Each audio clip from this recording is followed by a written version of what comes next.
Hey guys, welcome to the channel. As you see in the thumbnail, what if Luffy met Joy Boy Luffy when he was 7? Before I start, please do support for more awesome content and subscribe my channel and like this video. Go support and follow the TheVictor for writing that awesome fanfic, and also make sure to comment on this story, link in the description. Let's start this video. The 7-year-old Luffy stood in the harbor, surrounded by mountain bandits. He yelled at them for insulting Shanks, and they yelled back. The boss, Haguma, pushed the little kid with his back to a barrel filled with water and put his blade close to the boy's neck. Then Shanks arrived and addressed them. Then suddenly, everything went quiet. The air became cold and it was dark. All the people were quiet and unmoving, some stuck in weird poses. Luffy would have laughed had he not been so scared. "Shanks?" he asked softly. "Guys, can you hear me? Makino. Mayor. Please say some." "They can't hear you." Another voice interrupted. The boy looked around and saw another man, the only other thing moving in the still world. The man wore a simple red unbuttoned vest with sleeves and black shorts and sandals. He had a nasty X-shaped scar on his, as well as another, smaller scar underneath his eye. He wore a straw hat on his head.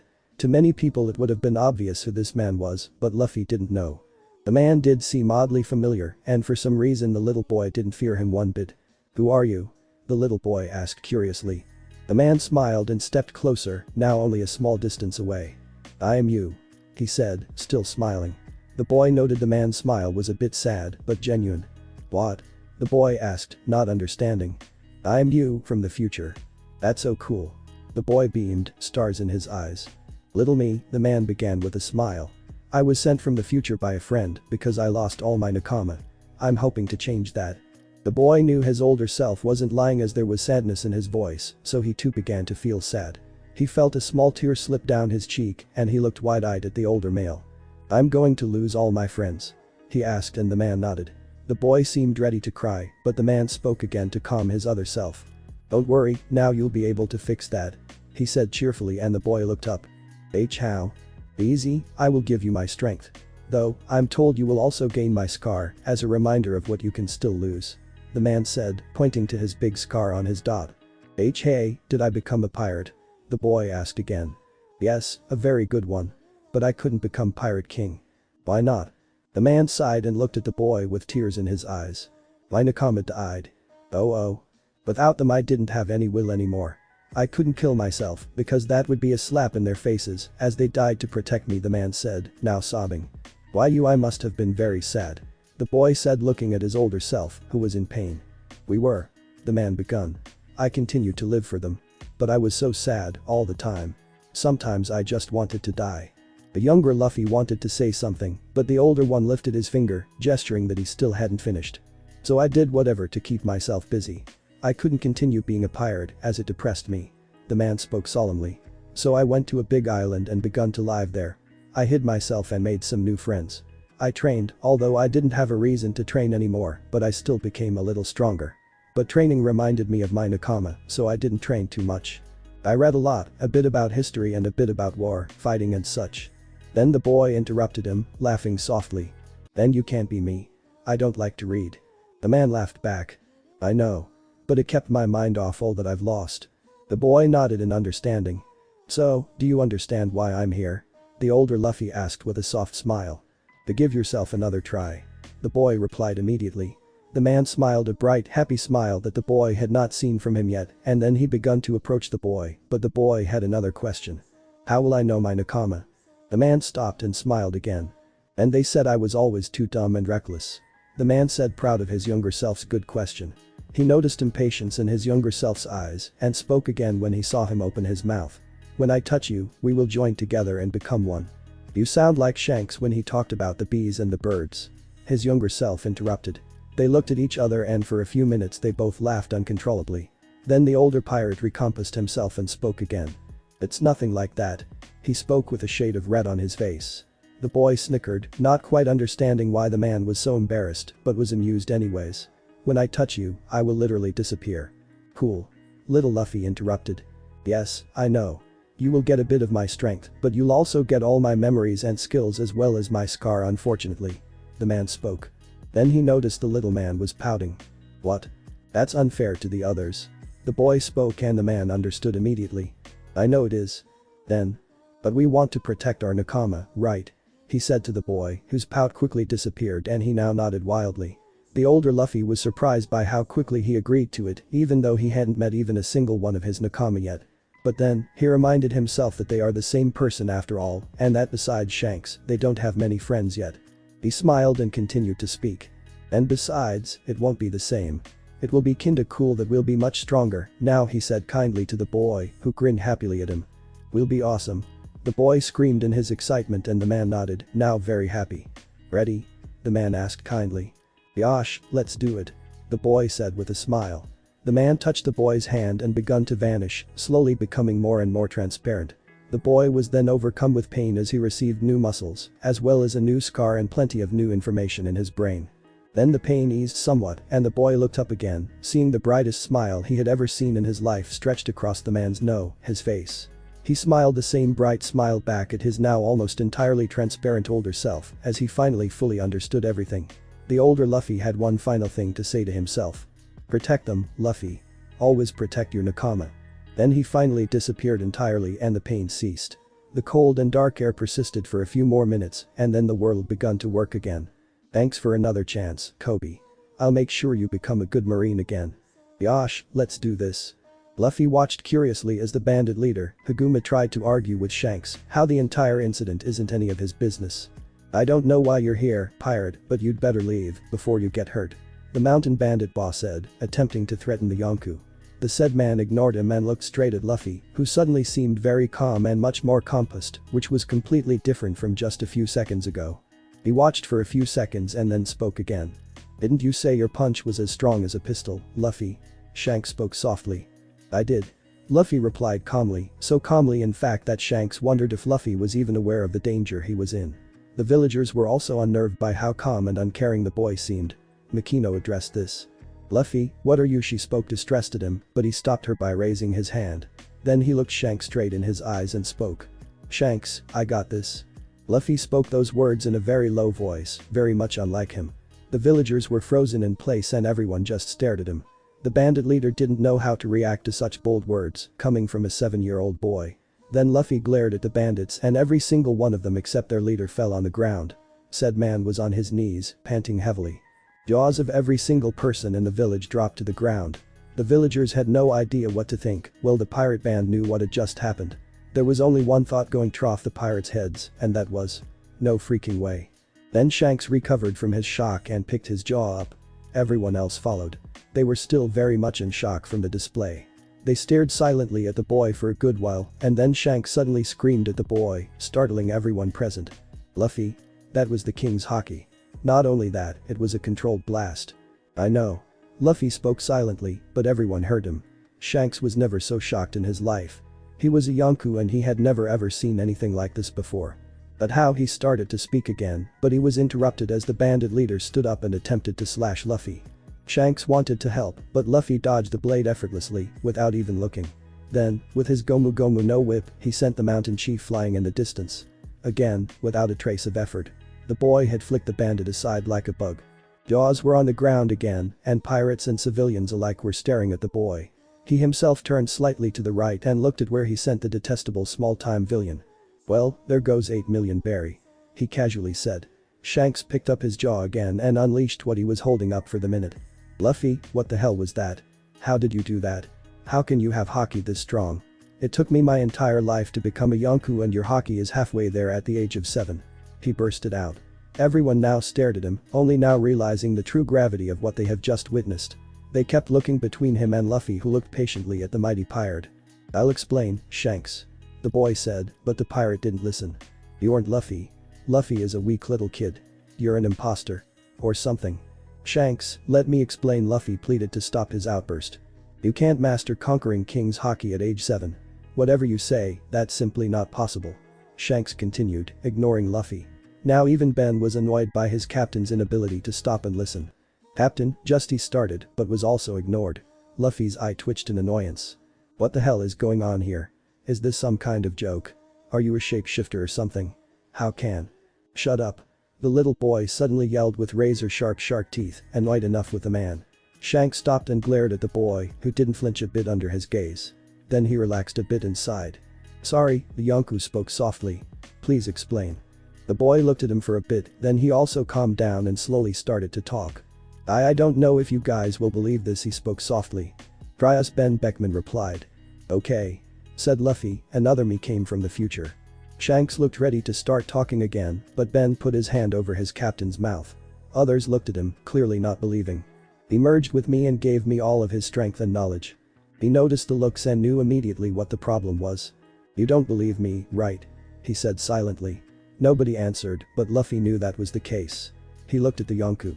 Shanks, you saw me trying to swim last week, right? Shanks didn't know what that had to do with anything, but he nodded. Then Luffy turned to the villagers. And you, Makino, saw me bathing yesterday. Makino also nodded, just as clueless.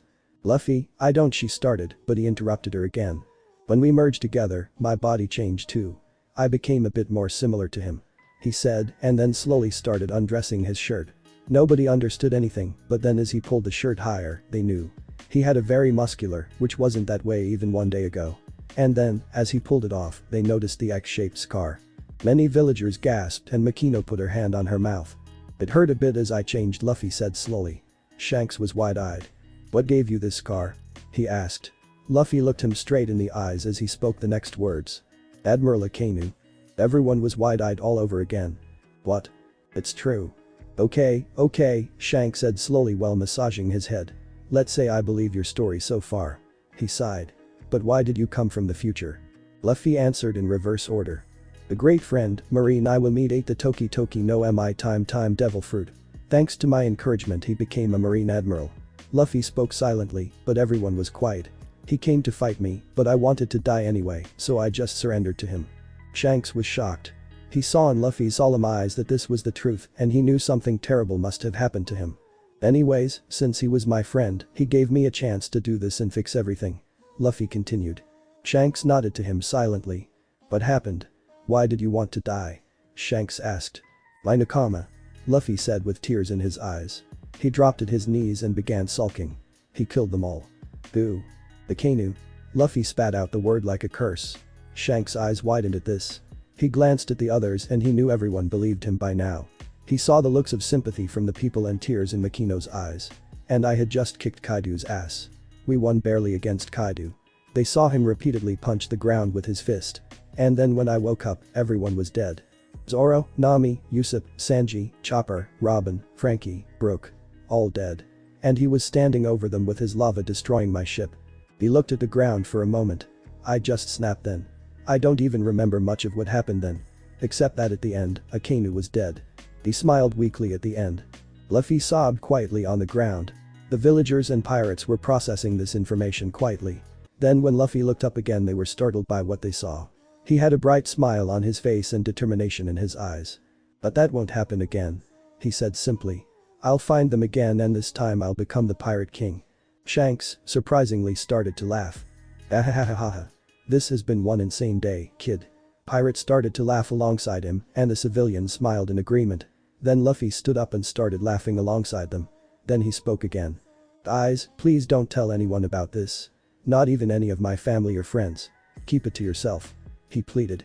They looked at each other. Please. I don't want my chance ruined because of my big mouth. The people all nodded when he finished. Then Shanks walked straight up to him and took his hat and pushed it on Luffy's head. Villagers and pirates alike gasped at the sight. Shanks was extremely protective of that hat.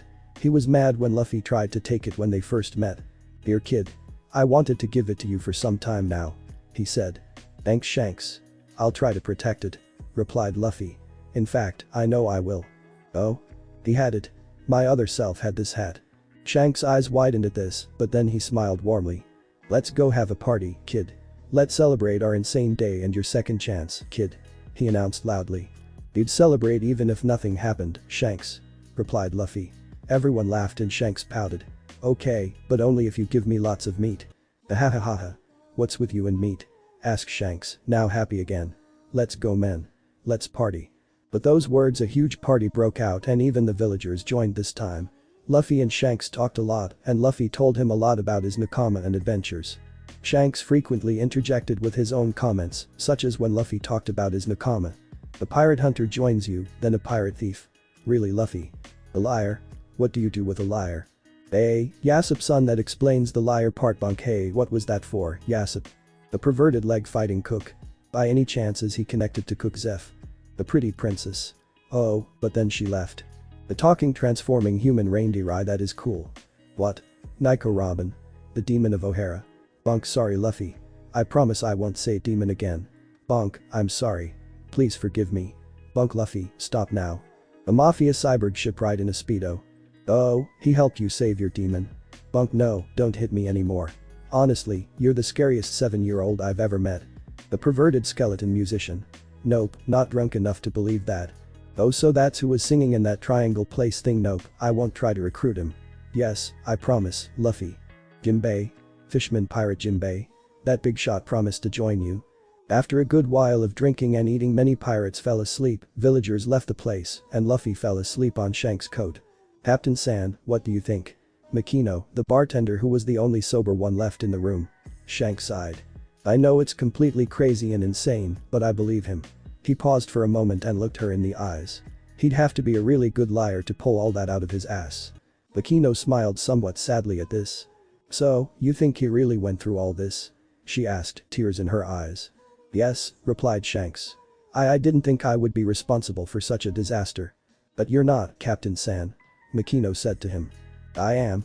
I got him to become a pirate, he started, but a sleepy voice of a boy who just woke up interrupted him. Stupid Shanks. Said Luffy sleepily. It was Akainu. Akainu and the rest of those bastards. Shanks smiled softly at this. He was glad Luffy didn't blame him. And you owe me your arm, stupid Shanks. So you'd better stay a while. Shanks and Makino were both confused by this. What do you mean his arm, Luffy? Asked Makino. Luffy smiled. First time I wasn't strong. Shanks lost his arm saving me from the bandits.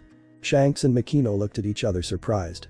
They talked for a bit more, but then it went dark and they went to sleep, Shanks on the ship and Luffy lied down behind the bar. Shanks, despite planning otherwise previously, stayed on the island for another month because of Luffy's pleading. He and Ben taught Luffy a few things, such as the basics of swordplay. Shanks gave Luffy one of his swords, one of the skillful grade Mido, named Sword, Ashita no Kanashimi, Tomorrow's Sorrow. A relatively small katana with a black hilt and sheath with a green line coming from the middle of the hilt to the end of the sheath on both sides, and a silver blade with a slightly purplish glow. Afterward, when Shanks left, things proceeded as they were supposed to, with meeting Dayton and Ace and Sabo, and everything that was supposed to happen after that. Luffy hid his haki, his strength, as well as his knowledge from his family, so he appeared the weak little brother again. He actually enjoyed the experience of having two big brothers looking after his supposed weak self. Also, he thought it would be priceless to kick Ace's Loja ass when they next met and then reveal to them that he wasn't weak after all. When Sabo was supposed to die and his boat was shot by the world noble, Luffy, with his super speed, knocked out Sabo and made it appear as if he by some miracle survived and was washed up to the shore alive. He made himself cry by remembering the deaths of his nakama and friends in the previous life. Truly, he became quite devilish and very different from his first, less intelligent self. But, in essence, he was the same. He still cried quite a bit, though now for different, more serious reasons. He still loved meat and adventure and was still horrifyingly careless at times. Then Ace and Sabo set sail, this time together, as co-captains. Sabo didn't have the ambition that Ace had, which was to defeat Whitebeard. He only wanted to be free, and Ace wanted to protect Sabo. Also, they wanted to take Luffy with them, but he flatly refused them each time, stating that he will become Pirate King on his own. Afterward, Luffy could finally start to train without being worried about being found out. He took back his small katana from Makino, who was keeping it safe, and remembered his short but useful training with Shanks.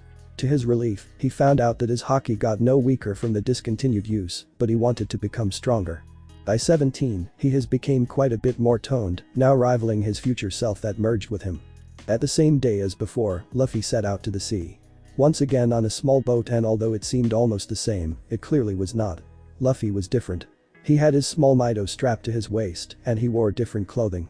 He now wore what his future self wore, a red open-sleeved shirt revealing his mighty and scar. His hat was now secured to his neck by a string, and he had black shorts with pockets, in which he had quite a bit of money from his days at Great Terminal, when he hunted small-time criminals for money, as well as a small box containing some important items. Hidden by his sleeve, he had a small tattoo on his right shoulder now. It read ASL. A was yellow with a red border, representing fire, S was light blue with a black border representing his hat, and L was red with a pink border representing him. The villagers waved at him as they left to shake the world. Again. Noises woke him up. He just wanted to sleep for a little bit longer, damn it. He yawned silently and listened to the conversation. "You ain't seen nothing, kid." "Okay," said a man with a gruff sounding voice. "Hi," answered a scared sounding voice. "Kobe," thought Luffy with a fond smile. "You made all this possible. I need to make you a Marine again." "Alright," said the man now. "I'll just punch this barrel open and we'll drink." "Seriously, who punches through a sick barrel to open it?" thought Luffy. He then heard the man approach. Yosh. He struck his hands off the barrel, punching the pirate. The man was sent flying through the ship hull and into the distance. What a great nap. The two remaining pirates and Kobe all fell on the floor, staring at him. Luffy turned to Kobe and asked casually if he had anything to eat. "Quit screwing with us, brat." "Who the hell are you?" asked the two pirates, while Kobe just stared at Luffy. Said pirate waved his hands in front of Kobe's face, ignoring the two screaming pirates behind him and asked. "Kobe, are you awake with your eyes open?" Kobe's eyes widened. Luffy mentally slapped himself. "We weren't even introduced yet, moron brain." "Who are you? How do you know my name?" asked Kobe. "Oh, it's a secret, can't tell, my name is Monkey D. Luffy," said Luffy. Then the two pirates both launched themselves at him with their swords. Kobe closed his eyes. When he opened them again there were 3 man-shaped holes in the ship hull and no pirates in sight. Kobe was in shock. "So, food?" asked Luffy. Kobe quietly nodded and led him to the food storage room. Luffy ate and Kobe complimented him on his strength. "The future Pirate King has to be strong, Kobe," said Luffy, and Kobe's jaw almost dropped. "Pirate King?" asked Kobe. Luffy nodded. "The Pirate King." Luffy nodded again. "That's impossible. Completely impossible. The Pirate King has everything in the world, he is the strongest pirate of all." Luffy simply nodded again. "You are going to the Grand Line to find One Piece." Luffy nodded yet another time.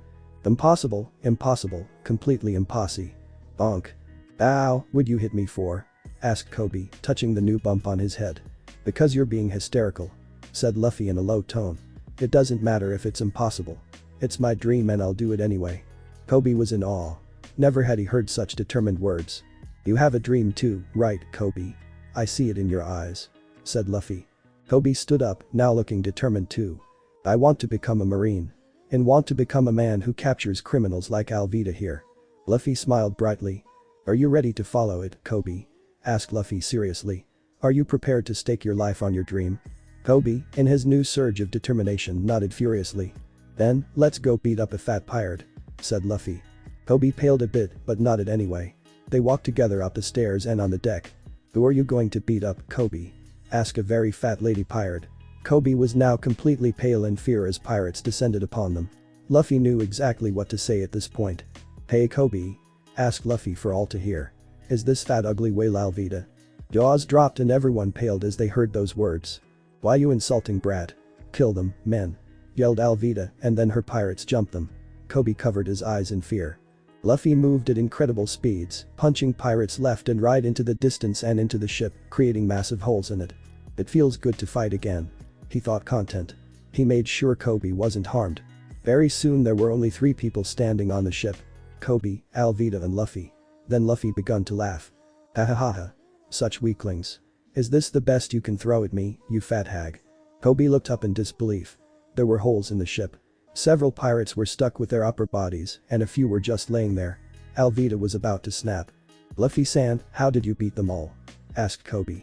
Luffy looked at him and spoke softly, but Alvida also could hear. "This is the weakest sea, Kobe. I am far stronger than anyone here. Even that whale over there," Luffy said, pointing at Alvida. That was the last straw. Alvida jumped at him and hit his head with her giant mace. Both Kobe and Alvida were both sure he was gone for about a minute, and Alvida looked viciously at Kobe with a look that promised pain, but then dot. "Hey guys, I don't want to interrupt," Luffy said underneath the mace. "But I'm still alive. Also, sorry about your mace, Alvida." Wah. Suddenly, the giant mace started cracking, and after a few seconds it fell apart. Alvida stared at Luffy and took a few steps back. She was scared. She hit the offending man with her full force, and her mace fell apart. She had never experienced something quite as terrifying as that. Kobe's mind on the other hand completely collapsed. Pirate Iron Mace Alvida was the most powerful being he'd ever met, and she was completely and utterly dominated by a man of a quarter her size without him even doing anything. The man in the straw hat took a step towards her and she took few more steps back and hit the mast. "Like I said before you interrupted me," he spoke, "I am far too strong for you. And with that, in a flash, Alvida was flying above the ocean. Kobe blinked a few times and looked between Luffy and the dot in the distance. Before the boy could react, the Straw Hat Pirate grabbed him and jumped down the ship in a small boat. Soon after, Marines appeared and started firing at both of the ships. "Aye!" screamed Nami, very surprised when Luffy crashed into her boat with Kobe in his hand. "What the hell?" Flashback. "I'm Nami. I love money and Mycans." Luffy stood up and smiled at her and put Kobe on the ground. "Hey," spoke Luffy cheerfully. "Are you by any chance heading to Shell Town?" She nodded quickly. She would have yelled at him, but she wasn't exactly stupid. She saw how he dealt with the pirates. He smiled at her. Then, he spoke again. "Can we come with you?" She said nervously, "Sure, why not?" "Thanks," he said, smiling Baratie. Then he suddenly got serious. "Hey, were you by any chance with those pirates?" He already knew the answer, but it appeared more natural if he talked to her. The question got a very angry response from the feisty woman. "Of course not. I hate pirates," she yelled. Luffy took his sword from his sheath. "Then, I suppose I should do this," he said softly as he turned towards the other side of the boat, where Nami was. Nami and Kobe both got the wrong conclusion. Nami was scared now. Kobe jumped in front of Luffy. "Kobe, what are?" Luffy said softly. Luffy, I heard what she said and I know you're a pirate," Kobe said while denying Luffy access with his body. Nami tensed up considerably at his words. "But you can't hurt her just for hating pirates, you." Bonk. Luffy had just punched Kobe over his head again and looked down at him on the floor. Nami put her hand on her mouth in horror, thinking about what the pirate will do to Kobe, but then Luffy spoke. "I wasn't going to hurt her, Kobe," Luffy said in a low tone. "Only a coward hurts people for their ignorance." Nami wasn't sure what to think of the guy. But thankfully, he gave her more time to make her opinion as he turned around and faced the ship. He readied his blade and then looked at the other two passengers. "Brace yourselves," he warned. What is he going to do? Both thought. Luffy slashed downward with his sword, like he was cutting an enemy. At that instant, the two ships, the bigger civilian ship and the smaller pirate ship behind it, both fell apart. They were in two. Two jaws hit the deck. "No, this just isn't possible," thought Kobe. Nami on the other hand was on the edge of a mental breakdown, not that Kobe was that far from it either. Luffy looked at them and smirked. It was fun seeing their reactions. "What the hell did you do?" snapped Nami at Luffy. He simply smiled and replied. "I cut it," he said. Kobe and Nami both looked at him with shocked expressions. "How?" yelled both of them in unison. Luffy's expression became a little more serious. "I'm sure you both heard me before when that fat whale was trying to fight me," Luffy replied in a casual tone. "I am much stronger than anyone here in East Blue." Both just stared at him. Luffy then turned around towards Nami and asked her, though he already knew, but he'd rather ask than get into a weird situation later. "What's your name?" "Why should I tell a pirate such as you?" she asked in a menacing tone. Luffy looked at her with half-lidded eyes. "You know, if I was going to hurt you, I'd have already done it," he said. "Aye," she stuttered. "And besides, I don't like hurting people if I can help it," he continued, interrupting her. Her face was confused. "But he's a pirate. A freaking pirate," she screamed in her mind. "Anyways, name?" he said, pointing at her. "And Nami," she stuttered. "Alright, Nami, Kobe," he said and looked at each of them. "Get me to Shell Town." A few minutes and conversations about Zoro later. "Bye guys. This is where we part ways," said Nami. Luffy grinned at her. "Don't worry, Nami. We'll meet again," he said casually and walked away before she could say anything. Kobe simply shrugged at her and ran after Luffy. "So what?" started Kobe. "When we meet next time, she'll join me," said Luffy simply as Kobe walked alongside him. He looked at him in disbelief. "She hates pirates, Luffy-san," said Kobe. Luffy smirked. "Obviously," replied Luffy. "It's clear she suffered under one." "What? How can you tell?" asked Kobe, wide-eyed.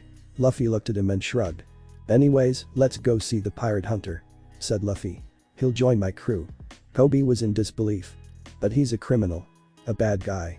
He'll kill you," yelled Kobe. "Bonk. Kobe, don't be so narrow-minded. There are good pirates and bad marines. I've met both." Kobe simply stared at him in disbelief. But the more he thought about it, the more his words made sense. Then Luffy suddenly stopped and turned to him. "Do you think I'm evil, Kobe?" he asked in an almost whispered tone. Kobe thought about it for a minute and then spoke up. "No," he answered. "I can't be sure, but you didn't really do anything bad as far as I know." Luffy smiled brightly and continued walking now. The boy walked beside him. "That's good. You should really take the time to decide for yourself what to believe, Kobe," he answered after a moment of silence. By the way, he continued. Do you know a pirate known as Red-Haired Shanks? Kobe nodded. Of course I do. He's very famous. He is said to be a monster though. Luffy nodded, but then took off his hat. Do you see this hat? He gave it to me. He spoke, holding his hat in front of him. Kobe was surprised that his newfound friend had already met such a famous pirate. What was he like? Kobe asked him. Luffy put his hat back on his head and turned to Kobe. He was a very funny guy. Very nice. He stopped at my hometown for a year. Didn't cause any trouble at all. Luffy answered. The devil fruit I have, Gomu Gomu no Mi, was actually his. I ate it on accident. Kobe stiffened at the thought of eating a Yonku's rare devil fruit on accident. How did he react? Kobe asked. He was upset, replied Luffy. Kobe nodded. It was pretty understandable to be upset if someone accidentally ate your 100.000.000 berry treasure. But not because the fruit was his treasure. Luffy continued, shocking Kobe beyond belief with his words. Kobe stopped and stared at him. He was upset because I'd never be able to swim again. I bet that's pretty hard to believe. Kobe nodded dumbly. But it's true. Anyway, we're here, said Luffy. He jumped at the wall to find Zoro and Kobe reluctantly followed. There was a ladder already on the wall and he used that. They looked around for a bit and then Luffy spotted a familiar sight. Flashback. Leave this guy to me, Captain. That's Zoro. He whispered, motioning to the man, bound to a wooden cross. There was a little girl in front of him. I'm pretty sure they are starving him. And that girl must have brought him some food. Kobe and Luffy watched as a blonde-haired young man came and Luffy had to resist running off and punching him, repeating the words he'll be a good guy. In his head. He watched as Kobe's belief in the absolute righteousness of the Marines shattered in front of his eyes as Helmeppo kicked the girl's rice balls and had her thrown over the wall. Luffy caught her masterfully, using only one outstretched hand and without moving from the spot, and set her down. He watched as the blonde-haired bastard kicked Zoro a few times and then left. Thank you, mister. The girl told him with a smile. Shishishi, no problem. I'm Luffy by the way and this is Kobe.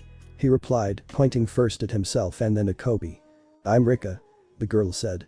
So, I take it Zoro isn't so bad, after all, huh? Luffy asked already knowing the answer. No. The girl yelled out, but then continued normally. He saved me from Helmeppo's dog, that's why he's over there. Luffy simply smiled. You can tell us all about it later. He said kindly. Please wait for me here, I want to talk with Zoro for a bit. They nodded and he jumped over the wall. He approached the bound man, ignoring the bad smell, and when he was very near, the man finally noticed him. Zoro looked at him, eyeing him up. The young man who approached him seemed harmless at first sight. He looked as any normal teenager would, except for his 2 scars, his straw hat which at the same time looked totally out of place and like it was meant to be there and his aura which emitted power, authority and restraint, very much in contrast with the man's appearance. Who the hell are you? He asked bluntly, putting on his most devilish glare. The man seemed completely undeterred.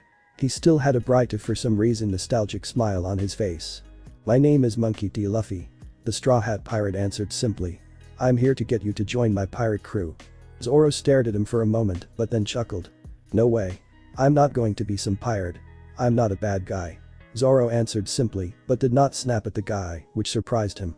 Zoro usually did not take such invitation well. Most often he would snap or even cut the guy who dared to ask such a thing.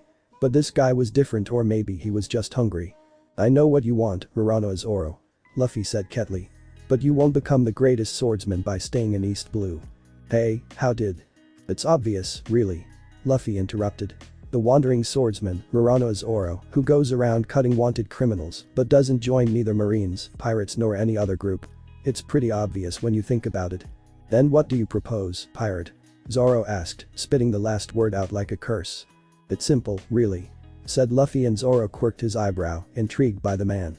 Don't take this the wrong way, Zoro, but you are far too weak to even pose a threat to Sir Dracula Mihawk of the Shichibukai. This angered Zoro greatly and started kicking around angrily, as if he could somehow hit Luffy. Why have you come here, really? He finally spat out, glaring dangerously at Luffy. Did you come to mock my ambition? Luffy was unhappy that Zoro thought he was insulting him. No, Zoro, not at all. Luffy finally answered with a sigh before Zoro could snap again. You're not weak, Zoro. And your ambition and will to fulfill it are admirable. And you're without a doubt the strongest swordsman in the East Blue by far, but unfortunately that doesn't mean shit in the Grand Line. He looked at Zoro cautiously, and he was glad that the man calmed down a bit. With me, he continued, you'll be able to fight many swordsmen and grow stronger. And I'll help you train if you want, teach you a few things. He grabbed his sheathed sword and pulled it up a bit. I'm a bit of a swordsman myself. He concluded. Zoro looked at him for a bit, considering his words. How do I know that I'm as weak as you say I am? He finally asked with a calm voice. Luffy smiled and replied. Zoro, can you cut iron? Can you cut steel? Can you send flying blade attacks? Can you cut a ship in half? Zoro stared at him in bewilderment. Of course not. He snapped. Those things are impossible. Luffy shook his head. Those are the minimum you'll be required to be capable of if you want to stand a chance against Mihawk. He said, and Zoro looked at him in horror. If you still don't believe, join me temporarily. I've got it on good authority that Dracula Mihawk has recently attacked on Krieg's fleet. They'll be running back to East Blue no doubt. And he will follow. You'll be able to see for yourself how big a difference there is between you and him. Seriously? Zoro asked wide-eyed. He's coming here? Yep. So what'll it be? Asked Luffy. Zoro was now very eager to accept, but he still had a loose end. You know, I'll probably join you. Replied Zoro after a moment of silence. But I can't leave yet. I have a promise to keep. I have to survive for a month without food, and the bastard will let me go. Ah, Rika said something about that. But he doesn't seem like the type to keep a promise. Luffy mused. Look, I don't break promises. Zoro said a calm tone, and Luffy smiled at the proclamation. If he tries to kill me or says he will, you can intervene. But not before. Well then, I guess I'll see you later, first mate, chuckled Luffy. Hey, I didn't even say I'll actually join. Yelled Zoro, but Luffy just grinned and ignored him. After that, Zoro asked him to hand him the dirtied rice ball, which he did. Luffy then jumped over the wall and went to find his two friends in the bar. There he encountered a familiar Reed and waved at her, which she completely ignored. Rika told them all about Zoro's predicament, and later Helmeppo entered the bar and foolishly proclaimed aloud that he'll execute Zoro. Luffy of course punched him like before, holding back considerable amount and not using any haki, but still punching out a few teeth. Kobe, Zoro will become my first crewman. Helmeppo will have you executed in 3 days, Zoro. Luffy announced while staring at Zoro. And if you don't believe me, Kobe here can confirm. Kobe just nodded fearfully when Zoro looked at him. Damn, I knew it. Zoro muttered under his breath. I'll free you and then I'll get your swords. Is that okay, Zoro? He asked. Zoro just nodded. I don't care about the rest, but get my white sword. It's my treasure. Zoro said. Luffy nodded with a grin and cut him from his binds with his might too. Kobe, Zoro, wait here. I'll be right back. He said. Gomu Gomu no rocket. Zoro stared in disbelief as Luffy launched himself to the top of the marine base. On the roof of the marine base, various marines were pulling a statue of Captain Morgan. Helmeppo suddenly stormed in and tried to convince his father to have Luffy killed. Predictably, the man punched his son and denied him any help. TSK, TSK, TSK, what a bad father. Someone spoke up. They looked up, and Helmeppo was scared by the familiar-looking straw hat. Dad, that's the guy that hit me. Yelled Helmeppo and pointed at him. Luffy jumped down. You know what I'm going to do to that ugly statue? Luffy asked, while clenching his fist. What are you on about, foolish commoner? Yelled Morgan in anger. Luffy grinned mischievously and punched the statue. To the surprise of the Marines, it wasn't his fist that broke, but the statue. In 1,000 pieces no less. Marine jaws dropped when he ran off while laughing out loud at them. Dead him? Kill him. Yelled Morgan in furious anger. Marine saluted and ran after him.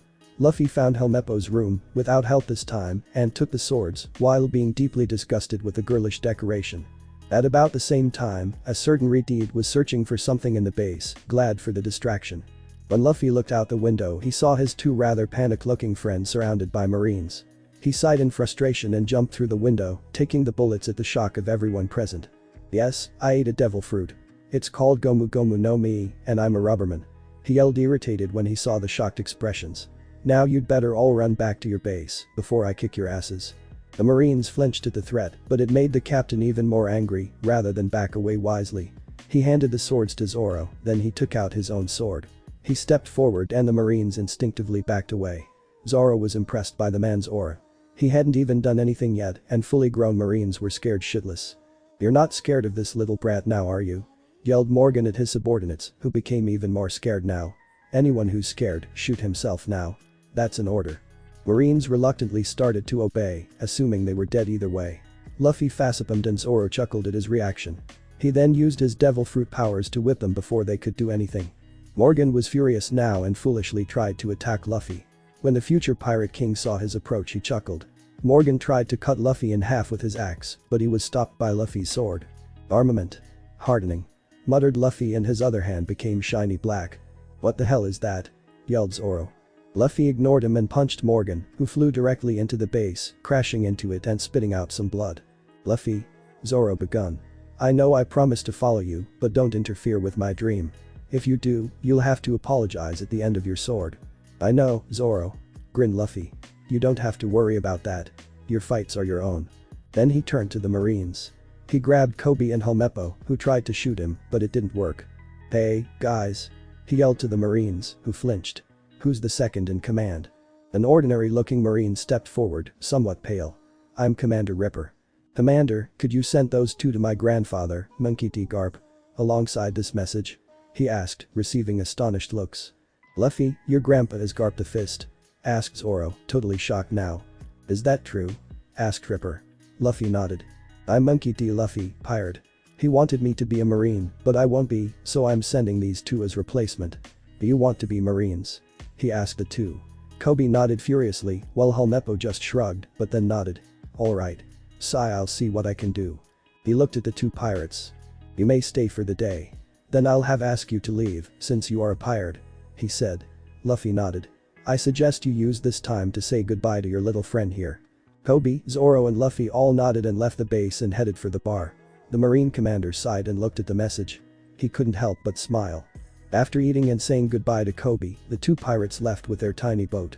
Before spotting the bird, the two had a conversation. Hey Luffy, could I see your sword for a bit? Zoro suddenly asked.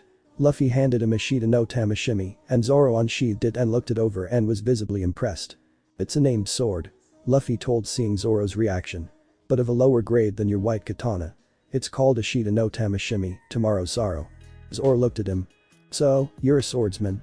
He asked. Luffy nodded. You could say that. But I'm not very skilled. He said. I can do a lot of stuff that you still can't though. Zoro raised an eyebrow at that. Then how can you say you're not skilled? Luffy sighed. I'm only a bit better than you. What I know extra about swordsmanship you could learn quickly if you challenged yourself enough, or if I taught you, though I'm crap at explaining things. But Luffy said and paused. But. Zoro repeated with a quirked eyebrow. But Luffy continued. I'd still pretty easily win against most, considering I'm much stronger and faster than most opponents we'll meet. So, how's your skill a problem, then? Zoro asked, for now ignoring the seemingly incredibly arrogant statement. If I fought someone with the same strength and speed level, I'd probably lose badly. Luffy answered. Zoro still didn't fully understand what Luffy meant, as he was still staring at Luffy in confusion. Sai, listen. He said more loudly now. Swordsmen at my current strength level are much more skilled than I am. Oh. Zoro said simply. But just how strong are you then? He asked after a brief pause. Luffy looked at him skeptically. I don't think I can tell you that. He said, sighing. Why not? Zoro asked, confused. You'd never believe me. You'd say I was crazy or delusional or something probably. Luffy answered with a pout. Try me. Smirked Zoro. Sayaki. Luffy said and took a long breath. I'm about as strong as a Yonkou. He finally said. Zoro's jaw almost crashed through the wooden floor as his mind shattered because of the statement. Zoro, are you asleep with your eyes open? Luffy asked while waving his hands in front of the swordsman's face. His eyes bulged out and he looked at Luffy. That does sound crazy. Said Zoro. Luffy just grinned. It's true though. I'll definitely become Pirate King with my strength. Laughed Luffy. Zoro clutched his head. A headache was coming, that's for sure. Assuming that's true, Zoro started. It is. Interrupted Luffy. Okay. But how did you get so strong? Zoro demanded. Luffy sighed. Can't tell you that, Zoro. Not yet. Luffy replied. I'll tell you when I have all crew positions filled though. Zoro sighed but decided to drop the subject and instead ask something he would get an answer for. So who else do we need? Let's see, Luffy answered while looking at his hands. We need a navigator, a sniper, a cook, a doctor, an informant and librarian, a shipwright and most importantly a musician. Priorities, Captain. We don't really need a musician. Said Zoro with a sweat drop. But pirates love to sing. Said Luffy with a pout and Zoro sweat dropped again. Anyway, we still might get some more, but I'll tell you all about my air past when I have all those. I already know where to get all those members, but it'll take a while. Enlighten me then, Captain. Asked Zoro. I didn't know you liked my voice so much, Zoro. Luffy laughed and Zoro almost fell down. We'll get a navigator on the next island, a sniper in Syrup Village, a cook on Baratie, a doctor on the Drum Island, the informant on Arabasta, a shipwright on Water 7 and a musician on the island of Sir Gecko Moria, Royal Shichibukai. I understand. Zoro said while drinking a glass of sake. Luffy sweat dropped. You don't know where any of those places are, do you? Luffy asked in a deadpan expression. Nope. Answered Zoro after some delay. Luffy laughed. A bird called. That's okay, because I don't either. Said Luffy. Zoro spat out his sake, and Luffy laughed as he launched himself at the bird. Nami was running away from some pirates when she heard a cannon shooting. After a moment, a man literally fell down from the sky and created a small crater. Hey, are you okay, Luffy? Barara, hello again, Nami. Greeted Luffy. Anyway, I don't have time for this. You deal with them, boss. She said. Luffy turned around while Nami ran away. Luffy saw 3 pirates. They tried to fight him, but he dodged all their swings and punches thanks to his observation haki. He saw Nami on the roof and grinned at her whilst still dodging. Then he activated, for the first time since he was 7, his king's haki. The 3 men fell down, foaming at the mouth. Hey, what did you do to them? She asked, a bit shaken by the display. Ever heard of haki of the conquering king? Asked Luffy. She shook her head. Well, that was it. It allows a man to overpower the wills of weaklings. He replied. Broomble. I'm hungry. Luffy said. Nami's sweat dropped, but she decided to treat him with a meal. They arrived to an empty house and he started eating. What are you doing here anyway, Nami? Luffy asked while eating. Why would I tell a pirate that? She asked back, irritated. Because obviously you want to do something with me, right? Otherwise you wouldn't have treated me a meal. I'm an evil pirate, right? Luffy replied. Nami stared at him. Probably something involving a rope, another pirate and a map. He teased, knowing already what it was. Nami was wide-eyed. How did he know? But don't bother with all that. Luffy continued and swallowed a whole piece of bread. I'll kick this pirate's ass for you if you join my crew, at least temporarily. And you can have his treasure, since you probably need it. Nami considered his words for a minute. He could definitely protect her if their earlier encounter was any indication. And he didn't seem to want to hurt her even if he was a pirate. Alright. She finally said and Luffy beamed. I'll join you if you beat Buggy the clown while I get the map and treasure. Let's go, then. Luffy smirked and ate the remaining food in one gulp. A few minutes later. Giant big huge red nose. Luffy yelled aloud in front of the pirates. The pirates wore mortified expressions, and Buggy was pissed of course. You dare say that to me, stupid thief. Buggy threatened. I'm no thief. I'm a pirate captain, you stupid moronic red nose. Luffy retaliated without fear. Nami, who was behind him, was horrified however. Why you stupid straw hat? Buggy tried to insult back. Luffy just laughed. I'm proud of Shank's straw hat, Buggy. He replied. What? That hat belongs to that insufferable red-haired bastard, Buggy yelled out in rage. He's not a bastard, Buggy, he's a Yonko. Luffy replied, still laughing. Nami gasped at the words. How did this no-name pirate know one of the Yonko? And he told me about you when he visited. He said you have a huge red nose and that you dress and act like a clown. Fire the boogie bomb. I won't listen to these insults. Ordered the clown pirate and the men begun loading the specialized cannonball in the cannon and lit the fuse. Nami urged him to start running, but he dismissed her words. Everyone watched in horror as Luffy used his Gomu Gomu no Fusen to push the cannonball back and hit the boogie pirates. What the hell was that? Yelled Nami. Luffy replied while laughing. I ate the Gomu Gomu no Mi. I'm a rubberman. So you ate a devil fruit, same as me. Said another voice. Both Luffy and Nami looked and saw Captain Buggy, who had shielded himself with 2 of his subordinates. That's right, big nose. Luffy answered, never dropping the insult. Buggy's face darkened once again in rage. He was about to say something, but was interrupted by a voice nearby. You sure know how to cause a ruckus, Luffy. The voice spoke. Everyone turned to where it came from and saw a green-haired man with 3 swords with a smirk on his face. So he did recruit him. Nami gasped. Oh, hi Zoro. Good to see that you found us. Luffy said, but then his motioned to his left, where a certain Reteet stood. And this is Nami, she's going to be our navigator once we beat that big red nose. I'm going to kill you, flashy bastards. Buggy screamed in a high-pitched voice. Allow us. Said somebody to his right. He stood on a unicycle and had a sword in his belt. At his left stood an unarmed man who had hair shaped like animal ears. He hopped on top of a big lion. The 3 of them approached Luffy and Zoro ran over to him as well. Zoro, you take the swordsman. I'll take the lion and the guy with weird ears. Luffy commanded. Nami, you can find the treasure and the map. Buggy tried to attack Luffy, but Zoro blocked his sword. Luffy prepared to fight Moji and Richie the lion. The lion with a man on top of him threw himself at Luffy, but he simply punched the lion when he was near enough. The man managed to jump off the lion before Richie flew backward and imprinted himself into a nearby wall.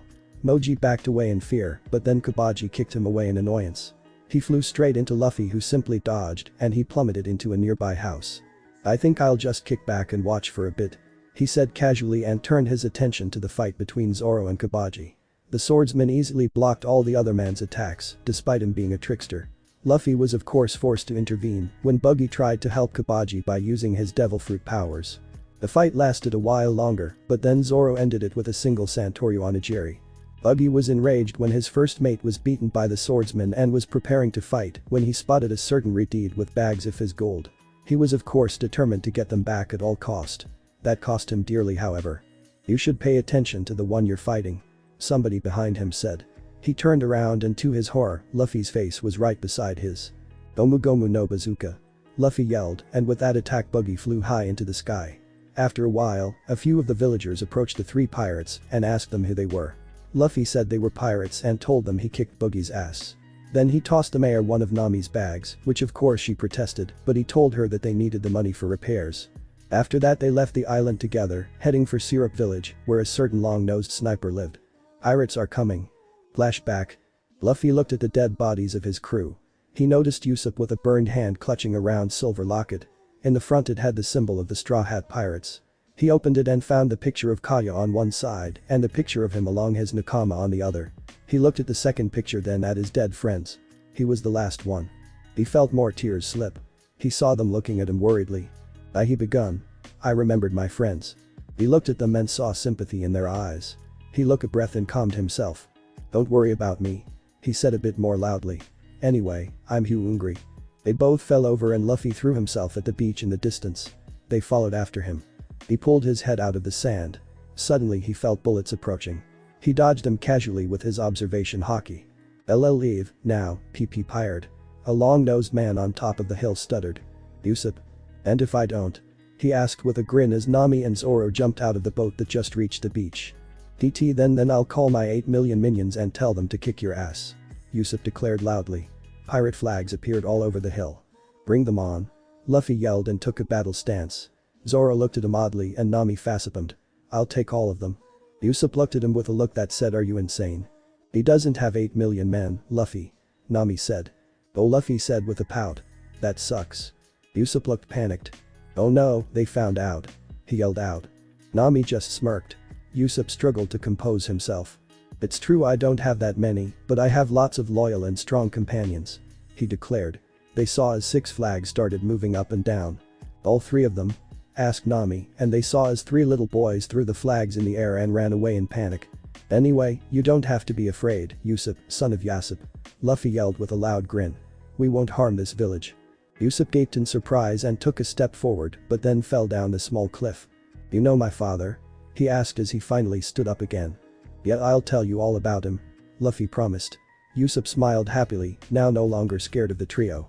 "I'll treat you some food. Come," he declared, and they happily followed.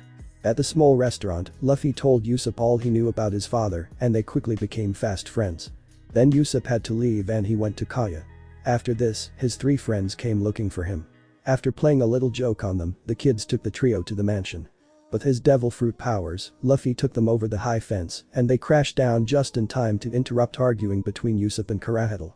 Luffy did not feel the need to reveal his true identity, however, so he allowed things to proceed as they were supposed to.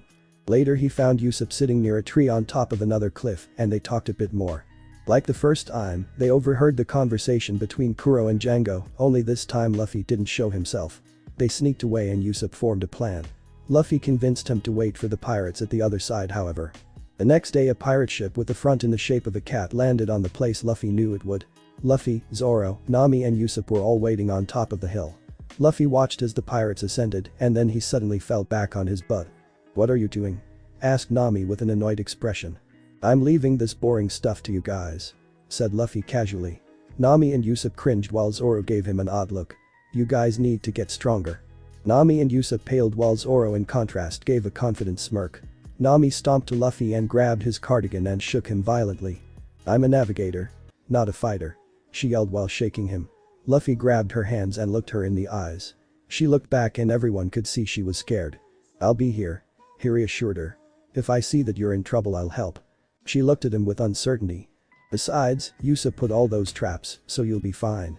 He finished, with a small smile. She sighed and turned to the pirates who had almost reached the trap and were just about beginning to notice them. One could tell that the two weaker members were nervous. Hey pirates. Come to kill us. Luffy suddenly yelled out and waved to the pirates. All of them noticed. Usopp and Nami turned even paler. At that moment pirates started running towards them, which of course didn't work too well, considering that the next part of the path was covered with oil and small iron spikes. The pirates that ran over the oil mostly slipped and fell down the slope. Some pirates continued and walked over those that fell, a few used their weapons to help them get across. Usopp used his slingshot to take out such pirates, but he wasn't particularly fast, so a few of them reached him, however. Santoryu. Onigiri. Zoro yelled and slashed 3 pirates and sent them flying down the slope. Usopp, having seen his monster strength for the first time now, was stunned. You're that strong? He yelled out. Luffy simply grinned. He's Roronoa's Zoro after all. He said with a proud smirk and folded arms. The greatest swordsman of East Blue. Usopp's eyes bulged out. Roronoa's Zoro? He asked yelling. However, a few of the men again managed to get across to him and he turned around and ready for the worst, but when he did he saw them flying. What the hell? He yelled and turned around and he saw a sitting Luffy with a clenched fist, but otherwise he was in the same position. Pay attention to your fight, Usopp. We'll talk later. Luffy said to the baffled Usopp who had no idea what just happened. After a bit more fighting, the small fries were all down the slope, laying on their backs, mostly bloodied and/or exhausted from attacking. The captain, Django the hypnotist, was slowly starting to panic, so he hypnotized his men. When I say 1, 2, Django, you will become stronger, faster and you will fear no pain.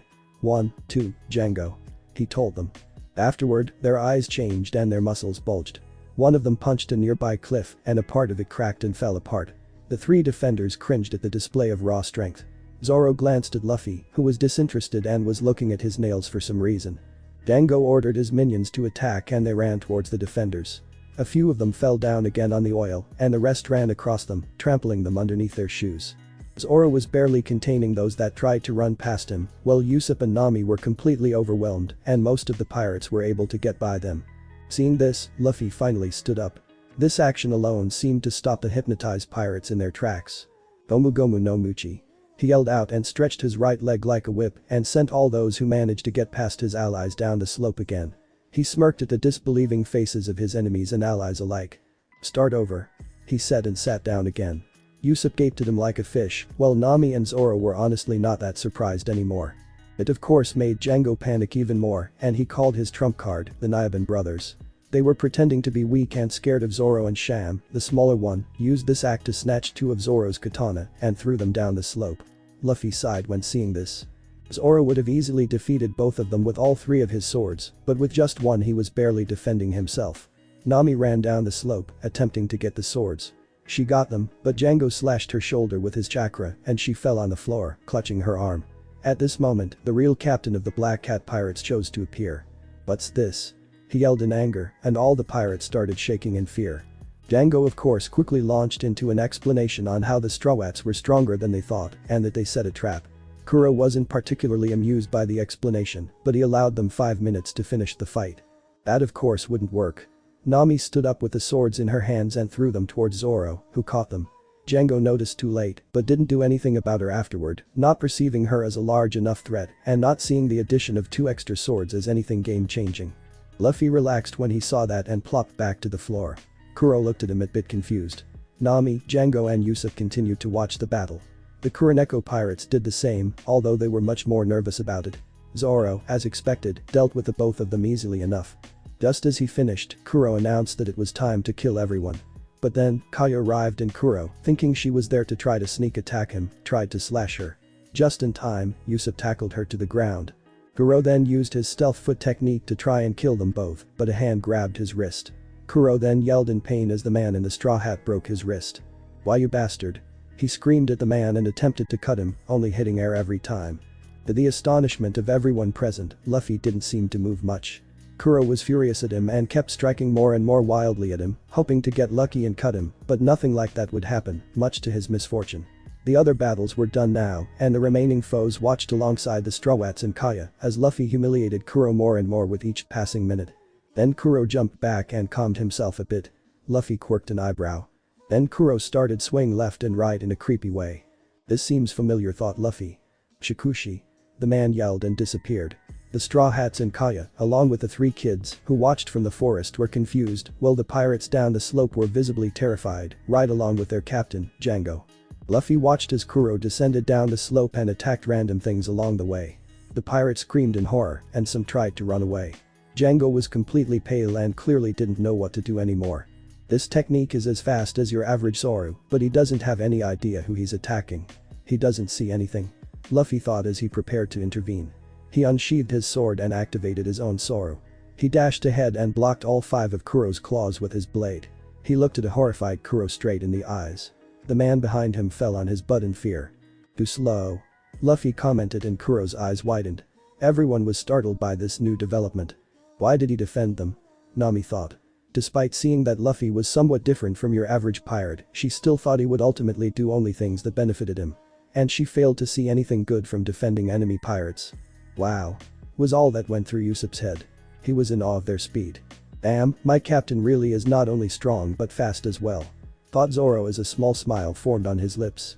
Maybe that Yonkou comparison wasn't complete bullshit. You should have let me kill them. Kuro said as he regained his composure somewhat. They are completely useless pawns. They are better off dead. He looked back at his fearful subordinates and he smirked. But as he looked at Luffy he saw that the man clearly was not amused by his statement. And whose fault is that?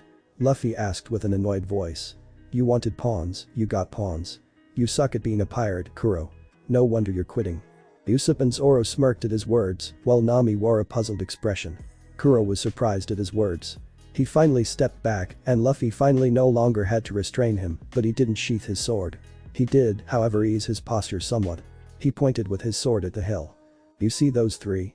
He asked. He was of course referring to his 2 crew members and his soon-to-be crew member. They held back your crew with hardly any help from me. And I found them all 3 in a week. Zoro swelled in pride, Nami blushed at the compliment, and Usopp took his usual captain posture while telling Kaya how brave and awesome he was. Luffy chuckled in amusement. Then he looked back at his adversary. And you, Captain Kuro, Luffy continued, spitting the word captain like a curse. Are a really bad captain. No pirate worth his name harms his nakama. Hearing this, Kuro actually started to laugh, earning a glare from Luffy. Nakama? Kuro asked. What nakama? All I see are stupid pirates. Pawns, who are only good enough to live and die at their captain's command. Luffy's eyes darkened upon hearing this. Usopp is a better captain than you ever were. Kuro snorted. That kid? It's all a stupid game. He never even left the village. He's playing. Kuro yelled in frustration. Not right now he isn't. Luffy said in a low tone. Kuro tried to slash him, but Luffy stopped every attempt. IGHT. Kuro snorted. Because he's doing something now that makes him a better pirate. And he's always on about his worthless father. Luffy looked up and saw Usopp stiffen. He laughed. His father probably has a bounty 5 times bigger than you, moron. He seethed. This angered Kuro. Why you bastard? He yelled out. Kuro then attempted once again to execute his random attacking technique, but he was stopped before he began. Luffy infused a Shida no Kamishimi with Haki and hit the swords. Like he thought, the blades were of rather poor quality. They may have looked exquisite, but they were obviously not made by a very skilled smith. Even when attacked by a skilled powerful using Haki, a good blade would not usually break, even when used by a weakling. The user would be pushed back, or he'd lose his grip or whatever, but a good blade would not break so easily. Kuro's blades were clearly not very good then, as all 5 of them were neatly cut in half. Kuro lost the last of his composure and yelled in frustration, my plan cannot fail. He attempted to cut Luffy with the blades on the other hand, which were again blocked. He pulled his other hand back. Gomu Gomu no pistol. He yelled out and delivered a devastating punch straight to his face, breaking his glasses. His enemy fell backwards. There was complete silence. Everyone watched Captain Kuro, but he didn't rise again. With one punch he was completely finished. The pirates were panicking. Who the hell are you? Asked one of them. Luffy turned toward him. I'm Monkey D. Luffy, and I'm the man who's going to be the pirate king. Remember my name. Luffy sheathed his sword and walked towards his fallen enemy and grabbed him by his shirt. And then threw him toward Django and the others. Get him out of here. He yelled at them. Leave and never return. They picked up Kuro, despite him trying to kill everyone, and ran towards the ship, quickly boarded, and in less than a minute they were already sailing away. Luffy grinned in contentment. "This is the going, Mary. Do you like it?" asked Mary, trusted servant of Kaya. "You're giving it to us?" asked Zoro. Kaya nodded. "Of course. You saved our village and our lives. It's the least I could do.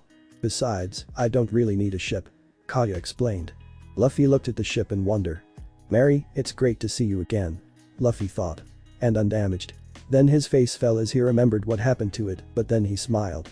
"You may not be able to go with us to the New World, but I'll make sure you get us to Water 7 safely." "Arigato," he then said simply. "I love it." Kaya just smiled. Then she heard some commotion and turned around. She saw Usopp rolling down the hill with a huge backpack. When he almost reached the sea, Zoro and Luffy stopped him with his feet, but unfortunately they hit his face. Thanks," Usopp mumbled, touching the giant bump on his face. Luffy and Zoro jumped on the ship while Nami was already on it. "Anyway guys, see you someday on the sea. We may be friends, but when we meet," Usopp tried to say. "What are you going on about?" interrupted Luffy. "Bet on," yelled a smirking Zoro. Usopp mumbled something under his breath while giving a surprised face. Kaya and Mary just laughed. "We're already Nakama," said Luffy. "Come with us." Usopp's eyes bulged out in surprise, but then he lifted his arm. "I'm the captain," he yelled out. "Only if you beat me in a duel," said Luffy. Zoro laughed loudly as Usopp's face fell. "Ice captain then," he yelled out again. Luffy shook his head. "That's Zoro," he told Usopp, and they all laughed as his face fell again. "But you can be our sniper and inventor. And you can replace Zoro when he's asleep, which is pretty much all the time." "Oh I," yelled Zoro, trying to appear angry, but he couldn't hide his smile. He boarded the ship and they all waved to Kaya, Mary and the 3 kids, who were on top of the hill. "Do you think he'll be okay?" one of them asked. "I'm sure he will," said another. "He's Captain Usopp after all." The third smiled and nodded. "Even so, I'm glad he's with those powerful guys," he said. After a few minutes of sailing, the Straw Hat Pirates were finally officially formed, again, as Usopp painted their Jolly Roger for the first time, again. However, after painting the sail, Luffy gave him a few black flags and ordered him to repeat his work. Needless to say, Usopp was pretty exhausted that day. At night, a few hours later, Nami had watch duty. Usopp and Zoro were in the men's quarters sleeping, while Luffy fell asleep next to her and someone covered him with a blanket. Nothing was happening, but then she heard Luffy mumbling in his sleep. "No, no, not again," he mumbled. "Stop it. Get away from them, Akainu." Akainu, she thought. That name sounds familiar. "No, don't come near my brother," he mumbled while trashing around, fighting invisible enemies. "No, Ace," Luffy suddenly screamed, scaring her half to death, but then he woke up in cold sweat. He started looking around and had an absolutely terrified look on his face, unlike anything else she saw on his face. He was always composed and smiling, he always had a look of absolute confidence, but now he looked like his world has just crashed down around him. He seemed so broken. After a few moments he calmed himself, not noticing her. He was on lookout duty during the day, and after that he fell asleep up there and they didn't move him. "Who's Ace?" she asked and he yelped, not expecting it. "Oh Nami, you scared me," he mumbled. "Who's Ace, Luffy?" Nami asked again. Luffy sighed. "Ace is my brother," Luffy answered after a few moments. "Is he a pirate?" she asked, genuinely interested. Luffy nodded. "Ace is the 2nd Division commander of the Whitebeard Pirates," he told her. Her eyes bulged out in shock. "Whitebeard? You mean Great Pirate Whitebeard?" she asked. He simply nodded. She wanted to ask something else, but Luffy beat her to it with words of his own. "I know what you're planning," he told her, and upon hearing those words she paled and started sweating. What are you talking about, Luffy?" she said, trying to appear innocent, but it was obvious it didn't work too well. "I saw your mark," Luffy said quietly, and her eyes widened and she stood up abruptly. She wanted to say something, anything, to stop this conversation, but no words would come to her as she was too nervous under his watchful gaze.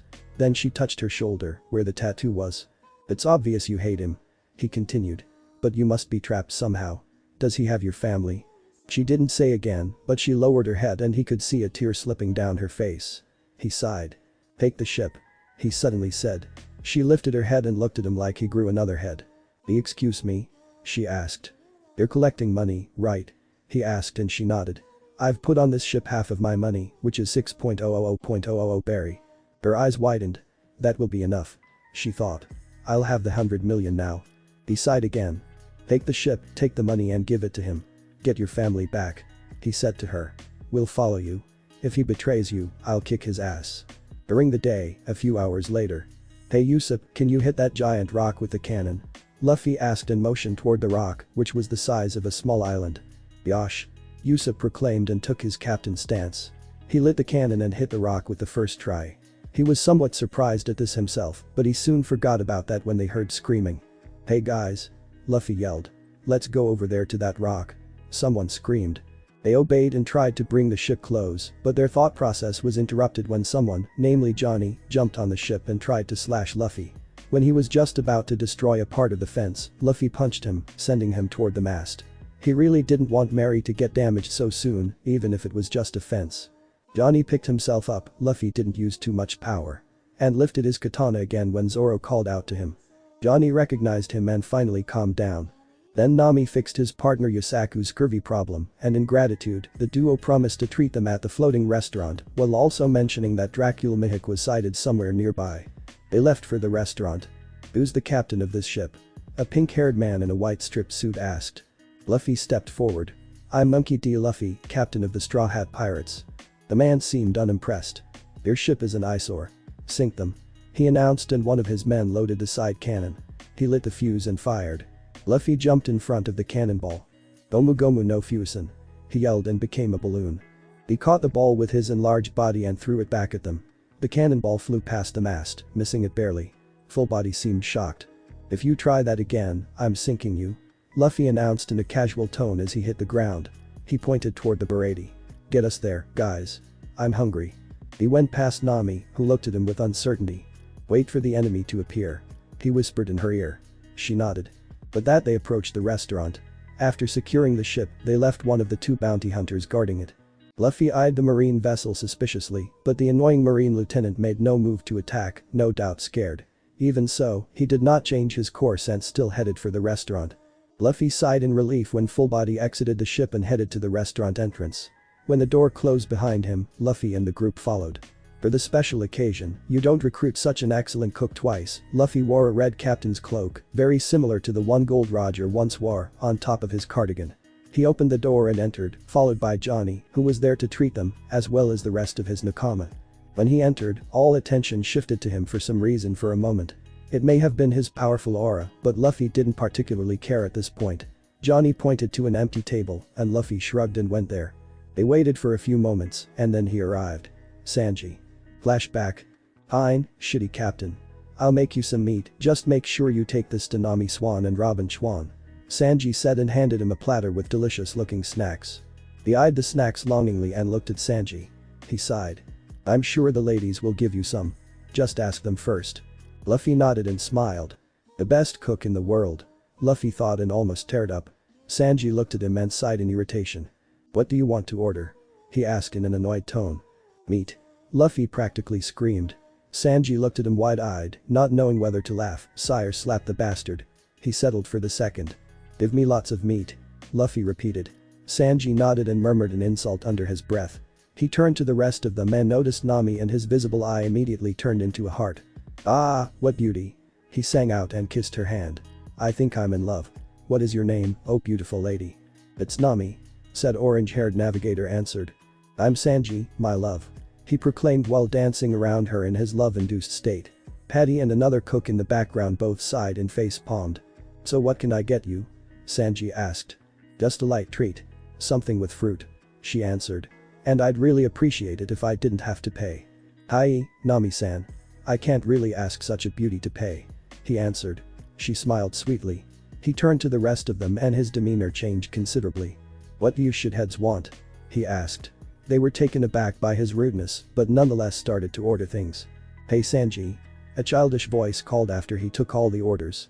Bring me meat soon, okay? Sanji almost bit his cigarette in half in irritation.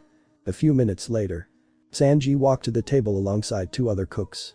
They brought lots of meat for Luffy as well as takoyaki for Johnny, some seiken sushi for Zoro, a big sandwich for Usopp and a fruit treat for Nami, which he proceeded to put in front of her, along with a rose. He was then interrupted from his noodle dance by an annoying costumer. Hey waiter. Full Body called, unaware of how dangerous it was to annoy a sea cook. Sanji sighed and excused himself from the table and stomped irritated toward the Marine lieutenant. "Like I said before, I'm not a waiter, I'm a cook," he said to the man, but his words were completely ignored as the man motioned toward his dish. "Hey, does this restaurant serve bug soup or something?" the man said. "Huh?" Sanji asked. "Bugs." Full Body punched the table lightly. "Then what is this bug in my soup?" he asked and pointed toward the bug in his soup. Sanji's lip twitched slightly. He couldn't resist it. "I'm sorry, sir, but I don't know," Sanji replied smugly. "I'm not much of an expert on bugs myself." The entire restaurant was listening to their conversation, and with those words many started to snicker in amusement, including Full Body's date. Luffy laughed loudly in the background. "Nice one, Sanji," he complimented. Even though Luffy wasn't a pretty lady, Sanji couldn't help but smirk proudly. Full Body of course was in rage, and he stood up abruptly and punched the table, destroying it and the plates, spilling the soup, the wine and pissing off a sea cook. "Uh-oh," Luffy thought as Sanji's eyes darkened. "Can money fill your stomach?" Sanji asked suddenly. Full Body had a confused expression. "I said," Sanji asked again. "Can money fill your stomach?" Luffy watched amused as his future cook kicked the crap out of an arrogant Marine officer. Then he held him by the neck, bloodied as he was. "Messing with a cook of the sea is a good way to get yourself killed, shitty Marine," Sanji growled. Flashback. "Don't touch our long nose, shitty Marine." It was good to see Sanji again. "Hey guys," Luffy said, getting the attention of his three crewmates. "I think that's our cook." He grinned. He heard Zoro mutter a curse under his breath. Then they were all interrupted from their thoughts as several cooks arrived on the scene and got Sanji off Full Body and restrained him as the idiotic Marine continued to spew insults whilst being scared half to death by the restrained cook. "Fighting again in my restaurant, eh, bloody ingrate," a voice said. Sanji calmed down somewhat. "Owner's F." Finally, the owner Full Body thought, finally someone sin. He was interrupted from his thoughts by a kick with a wooden leg. "You're another one," the owner yelled. "Get lost, brat." "Even the owner?" Full Body roared. "Even the owner of this crazy place doesn't respect his costumer. You won't get away with this." Then, he and the fuming Sanji, who once again had to be restrained by the chefs, were interrupted by another voice. "Lieutenant Full Body, sir," yelled a Marine and saluted. Full Body turned around. "What is it?" he seethed.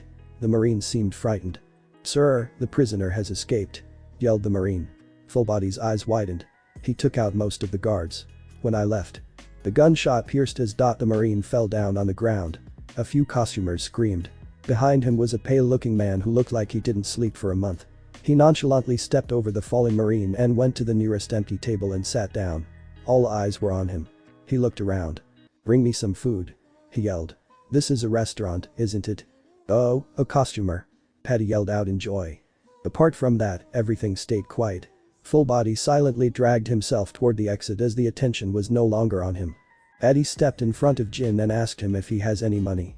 Jin asked if a bullet was okay, and Paddy responded by slamming him into the ground and throwing him out, earning cheers from most cooks as well as costumers. The commotion was over, and the cooks went to their respective workplaces. Luffy noticed how Sanji lingered on a bit, but then followed them and returned quickly, with a place of food, and then stepped outside. Luffy followed him. Luffy stepped outside and watched what would happen. Jin lay on the deck on his stomach, muttering silent curses. Sanji placed a plate of food in front of him. Jin refused at first, but Sanji convinced him otherwise by telling him that by eating today, he would be able to see tomorrow. Jin started to eat and was so moved by the kindness that he started to cry. Sanji finally noticed the man behind him. "And you?" he asked. "What do you want?" Luffy shrugged. "I was curious what you'd do." Sanji lighted himself a smoke. "When you're alone at sea and have nothing to eat or drink, it's terrible," he started. "It's the most terrible feeling in the world. That's why I can't stand to see someone starving. Even if the old geezer fires me, I still won't stand for it." They stood there silently watching the ocean for a few moments as Jin ate. When Jin was finally finished, he put the plate on the ground. He looked up to Sanji. "What's your name?" he asked him. Sanji smiled softly before answering. "It's Sanji." "Thank you, Sanji-san. It was good," Jin said, bowing his head. Sanji just grinned in response. Then Jin turned to Luffy, who was still looking at the sea. "I can't help but notice your coat. You're a pirate, aren't you?" "What's your name?" he asked him. Luffy nodded. "I am. My name is Monkey D. Luffy. I'm going to be the Pirate King," Luffy answered. The other man looked at him somewhat surprised by his words. "So you must be going to the Grand Line then, eh?" Jin asked after a few moments. Luffy nodded. Listen, it isn't my place to prevent you from going, but I thought I should at least warn you. That place is a nightmare. But I have to go there. Luffy announced. It's my dream. Shouldn't a man follow his dream? Sanji looked struck deep by his words, and Luffy noticed this, so he continued. Besides, what was I supposed to do at home? Live from one day to the next? I'd prefer to do something more with my life, thanks. Jin couldn't begin to argue with those words. Well, do what you like. He said and stood up. As for me, I must return to my captain. Sanji then asked him who his captain was, and Jin answered that it was Don Krieg. They talked some more, and Sanji told him to take on the boats, which Jin happily did as he didn't have any other choice. Then Zeph appeared. You gave him free food, didn't you, Lil Eggplant? Zeph asked in an annoyed tone. Sanji's eye twitched. I'm sorry I got you in trouble, Sanji-san. Jin apologized. Sanji shook his head. Jin, he started. You didn't get him into trouble, Jin. Luffy interrupted and all three looked in his direction. After all, you paid. He said in a smug tone as he handed a few coins to the cook. Jin looked ready to thank him, but Luffy just grinned and waved his hand as if trying to hit a fly. They waved as his boat disappeared into the distance. Zeph went back into the kitchen wearing a small smile. Luffy turned to Sanji. Join my crew. Sanji stared at him for a moment. I refuse. I have my own reasons to stay here. Sanji finally replied. Luffy put his head right into Sanji's face. No, I refuse. He announced. What? Sanji asked bewildered. I refuse your refusal. Sanji just stared. You're a great cook, you can fight and I like you. You must join. Sanji looked ready to pull his hair out. Hey, listen to me. Sanji almost yelled in frustration. So what's your reason? Luffy asked. I don't need to tell you, yelled Sanji. Antrizis thought Luffy and his lips twitched a little. But you told me to listen. He yelled. My ship is a mess and I want a new one. Leave after you cook for my men and I won't hurt you. I won't guarantee the safety of anyone who stays behind. Don Krieg announced in an arrogant voice. Luffy sighed in annoyance as he looked at the fallen figures of both Sanji and Jin, who were both laying wounded on the ground. Then he looked at the annoying face of Don Krieg, who was on the ground begging only moments ago until Sanji fed him, knowing full well what would probably happen after. He was the only one who remained seated. The cooks and costumers were all standing, keeping guard of any possible things Krieg might do. Zoro and Usopp stood on the balcony. Nami was on the ship, probably trying to get Yusaku and Johnny off it. Then Krieg ordered the cooks to give him food for 100 people who were starving on his barely standing ship. Sanji complied and the cooks confronted him, tried to stop him, calling him Krieg's lackey. They probably thought he was afraid of him, but Luffy knew better. Sanji wasn't a man who would fear another man easily or at all. Then Paddy punched Sanji to the ground and tried to take out Krieg with a handheld cannon, which of course didn't work too well. Krieg then finally revealed the reason he was any good of a pirate, even if he wasn't, and that was his gold-colored metal armor with 100 weapons in it. Cranky is much cooler. Luffy thought. Then Krieg started talking about how his word is law and how everyone must obey him if they want to live. Luffy rolled his eyes in irritation. It's not that his tolerance for such people was that low. He was surprisingly patient with people, given his impulsive and reckless personality. But he wasn't really having a very good day. Flashback, last night. Luffy was in a cell, his hands and feet bound by sea stone cuffs and connected with a wall, giving him very little space to move. Then he heard chuckling. First it was faint, then it grew louder and louder. Luffy stiffened as he recognized the voice. He heard the door open. A man entered the cell. Luffy looked up. Well, Dragon's son. Admiral Sakazuki said in a sarcastic tone. You're looking well today, aren't you, Mugiwara? Luffy just stared back at him with a scowl. He chuckled. Don't look at me like that now, Mugiwara no Luffy. I have a present for you today. He said with a creepy grin. Luffy's eyes widened. He knew something horrible was about to happen. 2 Marines entered the cell and got his off the wall, but kept his cuffs on of course. Luffy struggled when they forced him to walk, but it wasn't enough. They traveled a long corridor and when they got outside, Luffy noticed the familiar surroundings. There were Marines everywhere and as he walked they snarled at him, laughed, cursed his name, insulted his friends, and whatever horrible thing they could imagine. Then Luffy noticed why the place seemed familiar. He saw the Ox Bell. This was Marineford. He screamed, but his screams were muffled. He had cloth in his mouth. Then they stopped. Sakazuki turned around and grinned. He pointed somewhere. Luffy followed his finger. What he saw horrified him. There were 10 people kneeling on the floor, cuffed. Then Akainu walked towards them slowly. Luffy tried to run to stop him, but he was held back by many Marines. He tried to scream, but nothing would come out except muffled sounds. Akainu reached the first person. It was Ace. His fist turned into lava. Luffy tried extra hard to do anything that could help his brother, but he couldn't do nothing. A magma fist ran through the body of Ace and came out of his bare. Luffy's eyes widened. His mind screamed. He failed again. He looked at Ace's face. "I'm sorry, my brother. I'm sorry. I'm so sorry," he whispered, and Luffy barely heard him. "Ooh, I see." Luffy's mind screamed. "Luffy," someone close to him said. Luffy looked around and saw nobody familiar. The Akainu walked toward him and pulled the gag out his mouth. "Why? Why are you doing this?" Luffy screamed at him. Akainu just chuckled. "Luffy," another voice close by said. "Again, no one. Why not just kill me? If you're going to kill them, then kill me as well," he screamed on top of his lungs. Akainu chuckled. "Luffy?" a voice screamed this time. It sounded kind of like Zoro, but Zoro was over there on the ground, on his knees.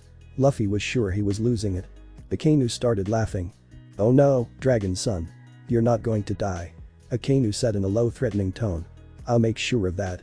You'll watch as everyone else you care about dies. But you live." Luffy looked at him in absolute horror. "Luffy?" again a voice screamed. Sakazuki laughed once again.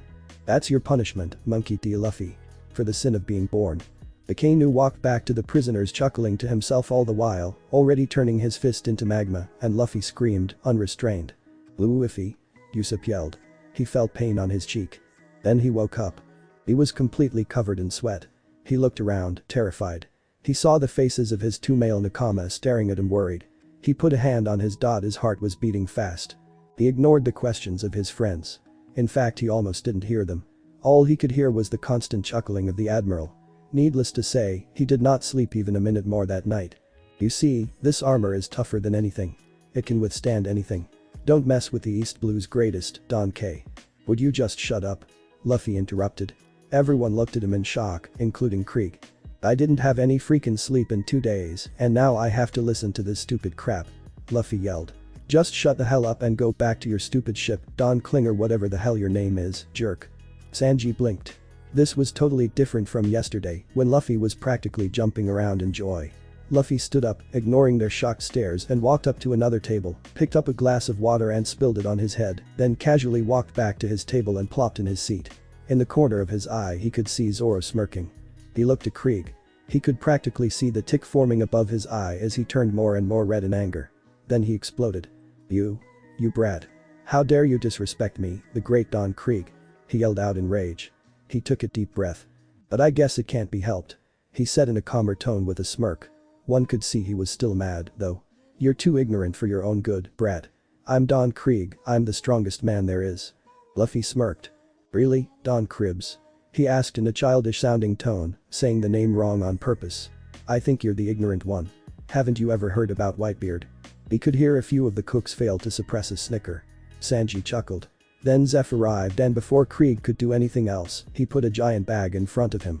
Krieg gaped at him in confusion, the anger slowly leaving his face as he faced the owner. "That's food for 100 men," Zeph clarified and turned around. "Take it and leave." Then Krieg realized that Zeph was in fact Red Leg Zeph, a pirate famous for his leg fighting style. Luffy watched in irritation as Krieg mocked Zeph for losing his leg and becoming a pirate because of that, and Zeph denied that. Then Krieg demanded his ship log and Zeph blew him off, telling him he didn't deserve it. "When I come back, I want the ship and the log," Krieg announced loudly. "Leave if you wish to survive." "Owner Zeph," a cook exclaimed as Zeph and Krieg both prepared to leave. "Why did you give him the food? Now they'll attack our restaurant." Zeph turned around. "Only if they have the courage." "Right, mister couldn't get through the Grand Line," Zeph replied. Everyone gasped. Krieg gritted his teeth. "Even Don Krieg failed," someone whispered. "True, I couldn't get through," Krieg began. "But I'm Don Krieg and I'm the greatest. I had enough men and ambition. All I lacked was information." Luffy chuckled lightly. Jin begun to shake and cover his face. "But when I get that journal, I'll have that. And then I'll become the Pirate King," he announced. There was silence for a moment. Then everyone was startled by roaring laughter. Everyone turned to the only seated person on the ship and stared. The laughter calmed a bit and Luffy turned to face Krieg. "You know, I never said I'd give you my future title," Luffy told him. Krieg snapped. "That's not funny, boy. It may have been just the lack of information, but even my fleet only lasted 7 days," Krieg announced. Everyone gasped in disbelief, but the mocking smirk on Luffy's face didn't fade. "So, who did you piss off?" he asked. Krieg turned around to leave. "Like I said before, you'd better leave if you want to survive," he said and exited. Then the cooks talked about why Zeph gave them food. Afterward Zeph told them to better leave, but none of them would. The customers left immediately after Krieg was gone. Then Jin talked about how great his captain was and how they should all escape. Then the conversation started about the Grand Line and Jin told them who was responsible for it. Zoro was on edge. "You may have disturbed his nap," Zeph said. Jin growled. "That's not funny," he muttered. Then Luffy stood up, gaining the attention of everyone since he was quiet during the whole conversation. Eyes followed him as he walked to the entrance. He looked to the right and saw Nami throwing the 2 bounty hunters overboard. He smirked. Then he looked ahead. Krieg was just giving a speech to his men. Suddenly, he felt a powerful aura. "He's here," he said. The cooks in straw hats looked at him in confusion. "Who's here, Luffy?" asked Zoro. Luffy turned around and faced them. "Bracul Mihawk," he said simply. "He's come to hunt his prey." Then the ship behind him fell apart in two. He looked at Zoro who had his hand on his swords. "You know, I'm not one of those idiots who would hunt rabbits using their awl." Bracul Mihawk mocked as he took his cross-shaped pendant and opened it, revealing a tiny knife. Zoro gritted his teeth, angered at the blatant disrespect the swordsman showed. Luffy too was angered by the Shichibukai, but decided to let it go, as Mihawk was probably just tired of random no-name swordsmen who constantly challenged him, much to his annoyance. Mihawk and Zoro stood on the remains of Don Krieg's ship. Behind Mihawk was his small coffin-shaped boat. Luffy wondered how Mihawk navigated the Grand Line using that, but soon forgot about that when Zoro started his attack. He could see all movements clearly, but Zoro could not. He used the very best of his techniques, but Mihawk stopped every single attempt quite easily with his tiny dagger. Zoro was fuming and let his anger control him, which made everything worse. The great swordsman continued to mock Zoro with both words and actions. Then he struck. Zoro looked down and saw the knife in his dot a little bit deeper, and the blade would take his life. Mihawk asked him why he fought. Zoro answered. He asked why he refused to step back, and Zoro answered that question as well. The warlord took the little blade out and put it back where it belonged. Luffy noticed that something changed in Mihawk's aura. The swordsman acknowledged Zoro's potential, just as Whitebeard acknowledged his during the Great War after Luffy revealed his Hashoku Haki. The swordsman unsheathed his black blade from his back. "Kid, tell me your name," he asked. "Urano is Oro," he complied. Mihawk smiled a genuine for the first time since he arrived. "I'll remember that. As a gesture to a fellow swordsman, I'll use my true weapon, this black blade, to end your life," he said. Luffy knew that Mihawk wouldn't kill Zoro, but still he could barely restrain himself. He also had to restrain 2 other foolish swordsmen who constantly wanted to jump in. He could also see Mihawk aiming him a few times for some reason. The swordsmen clashed. Mihawk emerged completely unharmed. Zoro's 2 regular blades cracked and fell apart. He got a big cut on his dot. "I lost. Just like Luffy said I would," he said and smiled without a grudge. Mihawk's eyes widened. "Luffy? Why does that name sound familiar?" Zoro sheathed his sword and turned around. "What are you doing?" Mihawk asked. Zoro smirked. "Attacking from behind is a shameless act among swordsmen." And then he cut him. Blood flowed freely. Zoro's blood. Flashback. Luffy ran across the deck, trying to find anyone alive. Zoro was on the grass deck, clutching his Wado Ichimonji with his right hand. His body was almost entirely covered in burns. The grass was covered with dead marines, most of whom looked powerful. Among them, Luffy recognized 3 vice admirals. The grass was covered in blood. Zoro's face was almost the only part of his body that was not burned. It was covered in blood. Johnny and Yasaku had jumped in the water. Sanji yelled something to Zoro about his foolish ambition. Mihawk was sheathing his sword, but then he turned in the direction of the restaurant. He felt one of the most terrifying auras he had ever felt approaching him, fully intent on ending his life. Luffy was seeing red. Seeing Zoro get cut by the great swordsman made something inside him snap. He forgot his memory. He swung his katana. It crashed with Mihawk's giant sword, which the great swordsman unsheathed just in time. When the swords clashed, air exploded. The resulting shockwaves sent most of the cooks flying back into the restaurant and many pirates into the sea. Usopp was on his butt being pushed into the wall on the deck of Baratie, staring shocked at the scene. The 3 figures that didn't move were Krieg, Sanji and Zeph. Amongst them, Krieg had the least difficulty in doing that and hid his shock behind an unconvincing smirk. As the 2 fighters struggled against each other, the glass windows at the front of Baratie shattered. The wood beneath the fighters cried like it was in the worst kind of storm, and tiny cracks started to appear. Zeph pointed towards something with his spare hand, while using his other one to shield his face. Sanji looked where his finger pointed and thought he was losing it. The clouds, which were abundant in the sky that day, have parted above the two fighters. Finally, the pressure dropped as each of the fighters jumped back.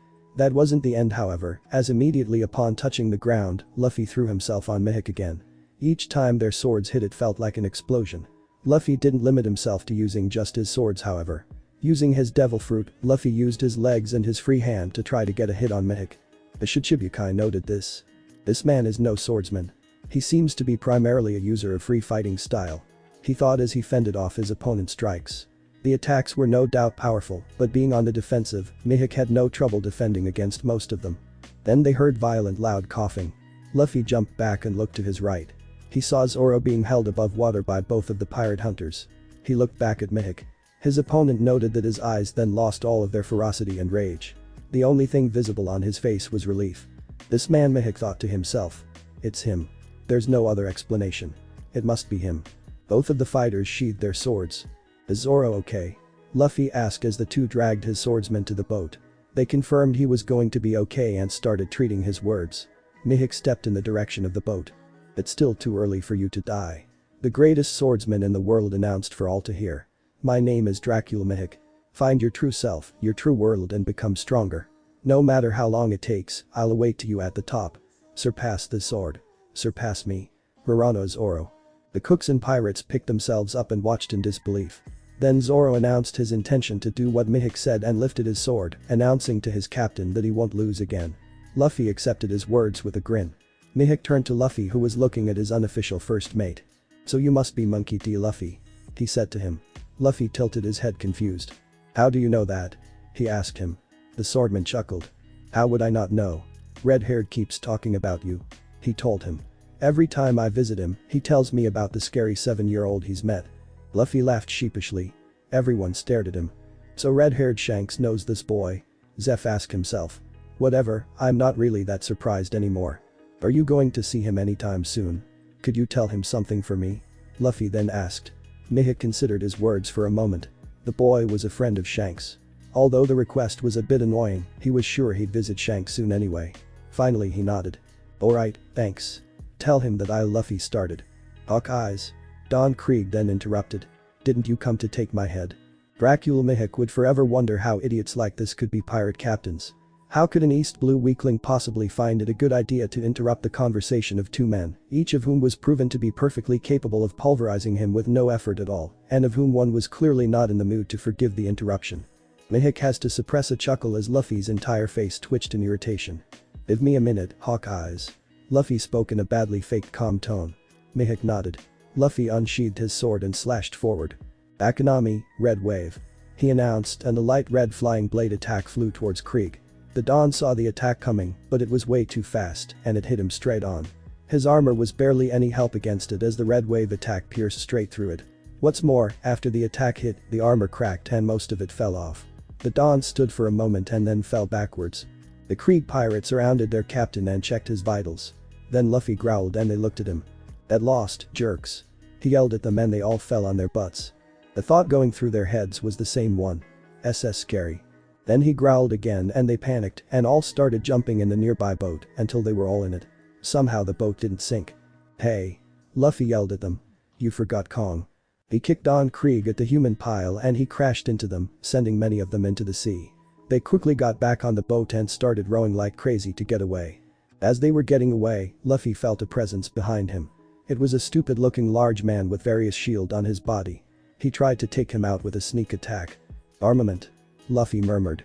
As the large man crashed his fist into his back, the force of his punch was returned to him by Luffy's haki, and he was sent flying into the distance. "Nu, Pearl-san." Someone yelled from the boat. Hawkeye's sweat dropped. I know now why Shanks thinks this kid is scary. Then Luffy walked back to Mihawk but did not face him. He looked at the boat with Zoro, Usopp, Yasaku and Johnny. Another twitch formed on his face. What are you jerks still doing here? He yelled at them. Go get Nami or I'll punch you there. They, except Zoro who was resting, too started rowing, while muttering how scary Luffy was. And you. Luffy turned to the cooks and they fell on their butts, except for Zeph and Sanji who just sweat dropped. Do your job. Go make me meat. What is with this kid today? Sanji thought. Luffy then finally turned to Mihawk who took a step back. Tell him that I'll enter paradise in about a week. Luffy continued their conversation as though they weren't interrupted in the first place. Also tell him that I'm counting on him. What? About what? Mihawk asked confused. Just tell him that. He'll know what I mean by that. Luffy answered. Mihawk nodded and took off. Luffy turned around and walked into the restaurant. Where is my meat? I slept so well. Luffy announced when he woke up. He stretched his arms and hit the wall with one, accidentally damaging it a bit. He giggled. Then he jumped off the bed and walked out of the room. He entered the restaurant and looked around. There were costumers here again. Hey guys. He yelled out. The cooks immediately paled. One of them ran up to Luffy and straightened himself, reporting like a soldier, except he didn't salute. We have your meat ready, sir. He said. Yay.